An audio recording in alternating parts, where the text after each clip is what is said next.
Oui, cette étude internationale évalue tous les 3 ans les connaissances et les compétences des élèves de 15 ans en mathématiques, en compréhension de l'écrit et en sciences. C'est vraiment une référence qui permet de comparer le niveau de nos lycéens à ceux des 80 autres pays de l'OCDE. Alors, premier renseignement, la France reste dans la moyenne entre la 15e et la 29e place. Mais, Louis Salé, la France dégringole complètement en maths, une baisse historique depuis que ce classement existe.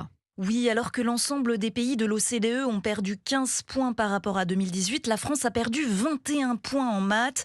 Une chute de niveau liée au Covid, mais pas seulement. Éric Charbonnier est analyste spécialiste éducation à l'OCDE. Les pays où les enseignants ont été très proches des élèves pendant cette crise ont eu de meilleurs résultats en général, et on sait qu'en France, nos élèves déclarent plus qu'ailleurs qu'il manque de soutien de la part des enseignants. On constate aussi que les parents sont beaucoup moins engagés vis-à-vis de l'école en 2022 qu'en 2018. Et puis, il y a une véritable pénurie d'enseignants. Dans cette étude, 67% des élèves interrogés en France proviennent de lycées dans lesquels leur chef d'établissement déclare manquer d'enseignants. C'est 50 points de plus par rapport à 2018.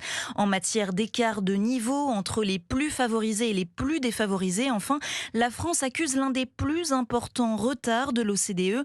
Mais cela se stabilise, il n'y a pas d'aggravation par rapport aux enquêtes précédentes. Louis Salé, spécialiste éducation à Europe